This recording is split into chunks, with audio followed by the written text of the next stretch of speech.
Welcome to the programme. In this series, we've been focusing on mobility, but in order to move, you need energy. And whether you fill up on the forecourt or plug in at home, this energy needs to be stored in a practical way. Today, we're getting fired up about fuel.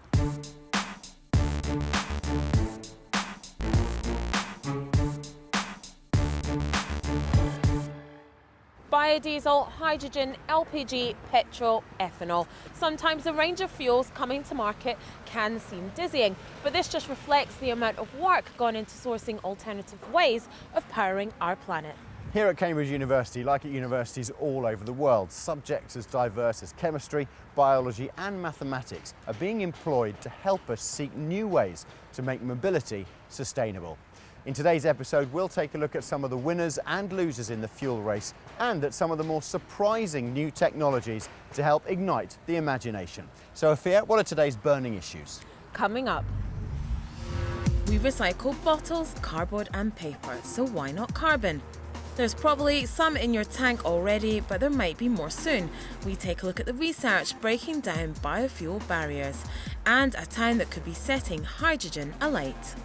Meanwhile, I made a visit to an energy research lab here in Cambridge to put some important questions to Professor Erwin Reisner. He's a specialist in fuels chemistry.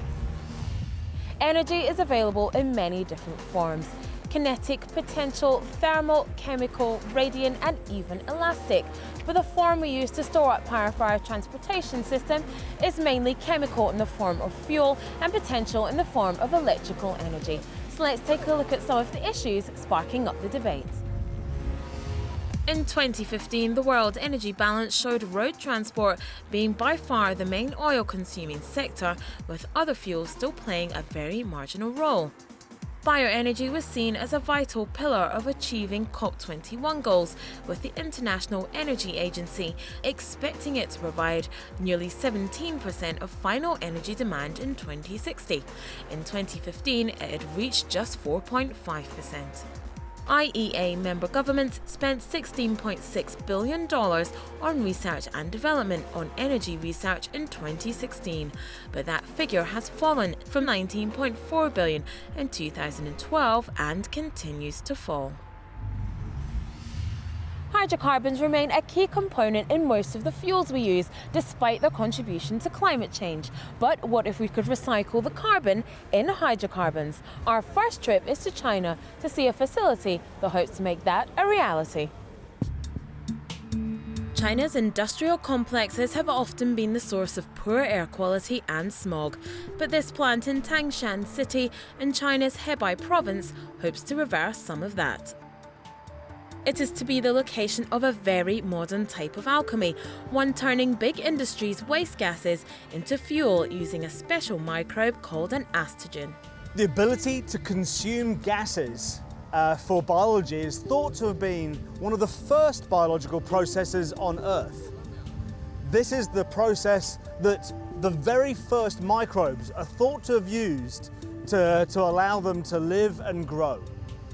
These microbes lived in hydrothermal vents, and it is this biology that we harness here to allow us to take the emission from the steel industry and convert it into a fuel. Back in 2008, a small research group in New Zealand started a pilot plant, the first where these type of microbes could demonstrate the feasibility of producing fuel from waste gases. These microbes are definitely tough microbes. This is industrial biotechnology at its best. But not only are they tough, but they're very efficient. This behemoth building being constructed in Tangshan will house an industrial-scale version of a process that on paper sounds straightforward. We really started with some basic experiments to show that the gases produced by industry could indeed be converted through to a fuel. The industrial process of creating steel, petroleum and synthetic gases can emit harmful pollutants such as carbon monoxide, carbon dioxide, hydrogen sulfide, methane and hydrogen. But for the astagens, this toxic brew is to all intents and purposes food, and this is the dining room. The fermentation vessel is shown here. It's these large columns that are about 35 meters tall. The gas comes to the fermentation vessel in a long pipe, about 2 kilometers long from the steel mill. We bring the gas to the fermentation vessel and bubble it through with very fine bubbles all the way through this vessel here. Inside the vessel is liquid, and in the liquid lives a specialized microbe that consume the gas and produce fuel. The job of the bioreactor is to feed these microbes so they can make as much fuel from the gas as possible. And if what they claim is true, this facility and the steel mill next door, providing the plant with its flue gases, can be part of a major shift in energy production. We've calculated that if we could implement our technology in the places where there is residual gas, like here, that we will be able to make about 30% of all of the global fuel supply using our technology. And that would reduce greenhouse gas emissions by almost 10% every year. And the process doesn't just make fuel. Our process can recycle carbon, not just to make ethanol for fuel, but also chemicals. And we're really excited about doing that because today the world also uses a lot of fossil feedstocks to make plastic bottles, nylon, yoga pants, all the things that we use in our everyday lives. Some tough little microbes from the bottom of the sea may play a role in the creation of cleaner, renewable fuels and propelling us towards a circular economy. Irvin Reisner is Professor of Energy and Sustainability in the Department of Chemistry at the University of Cambridge. He's also the head of the Christian Doppler Laboratory for Sustainable Syngas Chemistry and a co-director of the EPSRC Centre for Doctoral Training in Functional and Sustainable Nano, and coordinates the UK's activities on solar fuels research. Well, Irvin, first of all, thank you for having us here at the University of Cambridge. Perhaps we could start with you explaining to us exactly what you do here. So I'm a professor of energy and sustainability in the chemistry department, and my role is to look at technologies that can convert and use sunlight to produce sustainable fuels. And in terms of how that research is going, what stage of the process are we at when we're thinking about that? So that's generally difficult to answer because we have many promising, or we as a field, promising research directions in basic development, and some are just more advanced. So if you take as an example combining photovoltaic technology and water electrolysis to make hydrogen, that's a bit further advanced in some of the very basic concepts of using greenhouse gas, carbon dioxide, to make carbon-based fuels. But generally speaking, there should be a long-term vision in what we are doing, which means we will need decades to really implement our technologies on a global scale. So we're going to be talking a lot about innovations in fuel and fuel technology. What can you tell us about the new fuels that are coming onto the market and how that technology is innovating? So if we look at fuels, we really look at hydrogen, oxygenates such as ethanol and higher alcohols, or hydrocarbons such as gasoline, and these will pretty much be the fuels also in the near future. The key question is really how we can develop sustainable processes to make these fuels to replace fossil fuel-based processes. This season on Sustainable Energy, we're thinking mostly about mobility. So can you tell us how this new fuel technology and the research you're doing might slot into the existing infrastructure? So at the moment we have a fossil-based infrastructure, which means we use gasoline, for example, for vehicles. What we try to do in the long term is to convert the greenhouse gas carbon dioxide to produce liquid carbon-based fuels to feed in direct into the current infrastructure. So to replace a fossil-based, non-renewable infrastructure with a sustainable infrastructure. We already have some highly effective liquid fuels on the market. What's the need for anything new? So the problem at the moment is that these fuels are not sustainable. So they're polluting, and we need green alternatives. So what we need to do now is to find processes to make similar products as fuels sustainably. As a scientist, especially a chemist, your focus, of course, will be on the chemistry and on the physics and so on. But how much do you, at this stage of research, have to think about things like accessibility, reliability, efficiency? So for us, it's a very important topic because we take a long-term vision. So we only look at processes that could be potentially applied in the long term on a large scale. This means we look at scalability, which means low cost. We look at efficiency and also stability as key factors. Thanks, Irvin. Lots more questions for you coming up.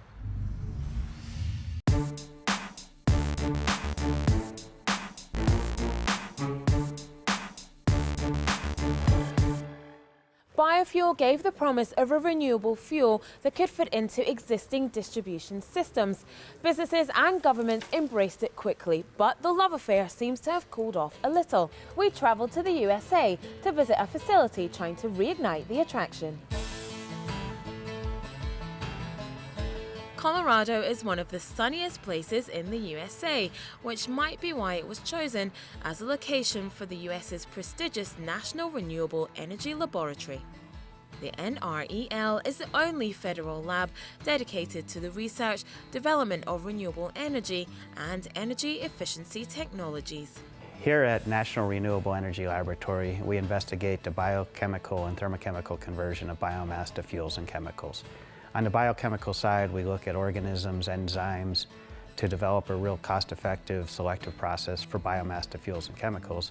On the thermochemical side, we look at high pressure, high temperature, and catalysts in a synergistic manner for converting biomass to fuels and chemicals. A key department is the Bioenergy Center, where they are investigating the whole process of bioenergy from crop to fuel. Biofuels are very important for sustainable transportation. Biofuels designed intelligently can provide efficiency gains and emission benefits in synergy with their hydrocarbon counterparts for a very sustainable, clean transportation energy future. Many early designs for internal combustion engines showcase biofuels, but none of them took off as the cost of fossil fuels fell from the 1920s. But today, many governments have now set targets to guarantee a certain percentage of fuels containing a biofuel element. For example, the EU aims to have 10% of all Europe's transport fuels coming from renewable sources by 2020.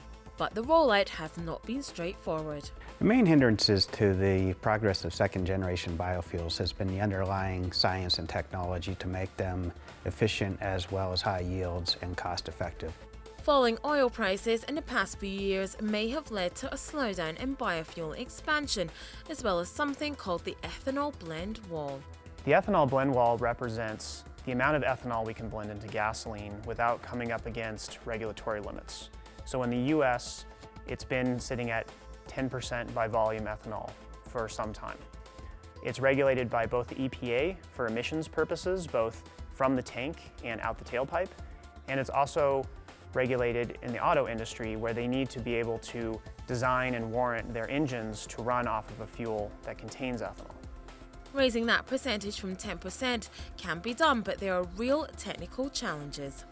From a chemical standpoint, there are some fuels that will burn well in a car, but they're chemically different than what we currently see today, and we need to understand more about what their long-term impacts are on engines and emissions. Here at NREL, they are going to the molecular level to study quality, blending, performance and emissions, anything to get that little extra out of the fuel.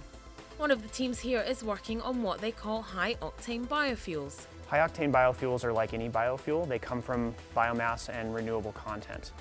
So we target fuels that have a higher octane rating because they have a higher value and they have better performance in today's higher efficient or high-performance vehicles. But this is still using a new fuel in an old engine design, so another team are working on an R&D program that stretches across many areas of combustion, co-optimization. The co-optimization of fuels and engines program, or co-optima as it's known, is an effort funded by the Vehicle Technologies Office and Bioenergy Technologies Office at the Department of Energy, focused on the simultaneous optimization of fuels and engines so you can get better performance than what is available from the fuels and engines on the market today. It is hoped that this kind of joined-up thinking will lead to improvements in the whole transport value chain, from fuel production to tailpipe emissions. The fuels that are currently in the market constrain engine design and limit the efficiency that's available. The new engines that are designed to take advantage of new fuel properties could have significantly higher fuel economy, up to 35% greater than a 2015 car, for example.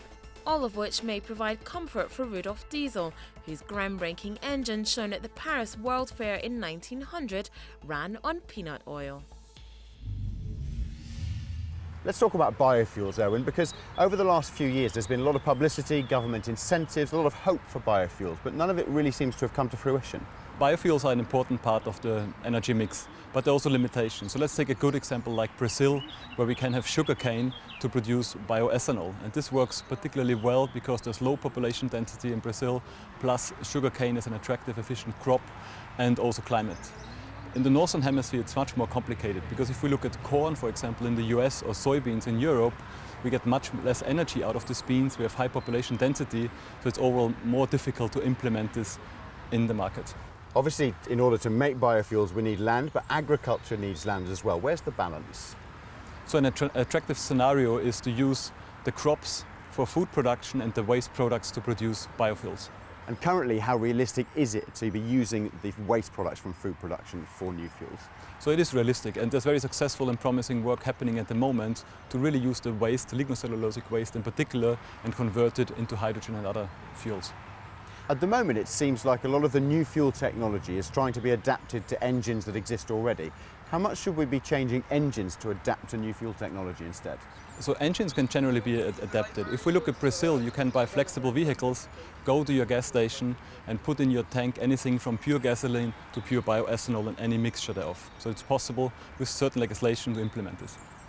And do you think that's what we should be doing? How much should we be doing that as opposed to organising new fuel technologies for old engines? I think both needs to be done. We need to find the right fuel and then adapt the engines for an efficient process. More coming up from Irvin later on in the show. Now, you might have thought before watching this episode that you knew about fuels and mobility, but here's one common misconception. You thought you knew, think again. Myth: hydrogen is a modern fuel. Fact: hydrogen has been experimented with as a fuel since the 18th century. A European called Francois-Isaac de Rivaz invented the first internal combustion engine using hydrogen and oxygen in 1807.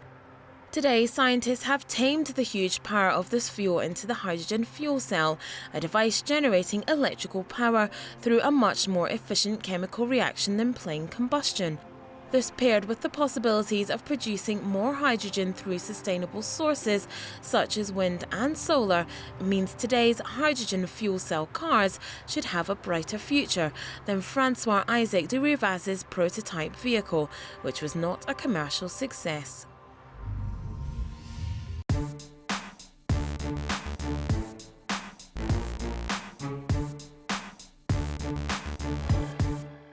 Hydrogen has a lot of potential as a fuel, but the uptake by motorists has been lacklustre.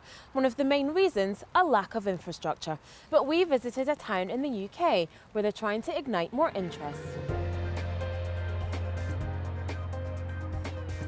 Swindon, located between Bristol and London, has long been a transport hub for railways, canals and roads. Its transport credentials are being underlined as it has become the UK's testbed for hydrogen as a transport fuel. Swindon has a huge concentration of organisations as well as 2 local authorities that really see the value in hydrogen for bringing clean energy to the community and also want to be first movers for a technology which is a rapidly growing market. This refuelling station was built and developed by a consortium of companies and with funding from the UK government. So this was the first station in the UK here in Swindon. There's a second station in Swindon that's due to open in a couple of months' time, which will take the total number in the UK to 10, with a further 6 planned to come online in the next 2 years. Several local organisations and businesses have got involved as they attempt to reduce the carbon footprint of their operations. So zero emissions are really important to Arval because we lease a lot of vehicles. There is a mind shift towards ultra low emission vehicles. So we became involved in this because this is cutting edge technology. We're still a few years away from mass deployment, but we need to understand how it works now so that we're ready for the future when it does take off in a big way. The refuelling process has been designed to be as similar to traditional filling up as possible. Filling up a hydrogen car is very similar to filling up a conventionally fuelled car. You arrive at the refuelling station, you open the hatch on the car, connect the nozzle, press the button to start the fuel, and the car will be refuelled in 2 to 3 minutes. But what are they like to drive? To actually drive the car is fabulous. It's like driving an electric car. So it's quiet, it's silent, it's smooth. Around town it's a pleasure to be in because you feel a lot more relaxed because it is quiet. But it still has the power and speed available at motorway speeds, so you can keep up with traditional traffic. And this refuelling station will be rather different to a traditional fuel station, as it actually makes its own fuel. So at this station here we make hydrogen from electrolysis. Electricity is used to split water into hydrogen and oxygen. In this case the electricity comes from a renewable source, so you have green hydrogen, that renewable energy can either come from a direct connection or via the grid. A key reason organisations and customers like hydrogen is the potential range of their vehicles. So these vehicles will take 5 kilos of hydrogen and go 300 miles. If you wanted to do that same range in a battery electric vehicle, you need a battery that weighed about half a tonne. And in mobility, weight is everything. It has a massive impact on efficiency. So these vehicles are much more efficient over large ranges. While filling the vehicle will cost around the same as petrol or diesel, the real issue at present is with the cost of the vehicles themselves. So a hydrogen vehicle currently will cost around £60,000. That's because volumes are very low at the moment. As soon as we get volumes up to around 100,000, then those vehicles will come down to a price which is affordable for everyone. But here in the UK, progress has been slow in comparison to other countries adopting the technology. California in the USA has 30 hydrogen stations and intends to have 100 by 2020. So what we're doing at the Hydrogen Hub is trying to build infrastructure hubs around back-to-base fleets like delivery vehicles or forklift trucks, where you can be guaranteed that the hydrogen is actually going to be used. And so that way we can start to build up a network of hydrogen hubs with infrastructure that will then allow those users that need the flexibility to be able to travel nationwide to know that they've got an infrastructure system of hydrogen around the UK. It remains to be seen if hydrogen fuel cell technology will race forward, but it looks like the race between it and EVs could be hotting up. Evan, we know that hydrogen has a lot of potential, but also there are some quite big infrastructure issues.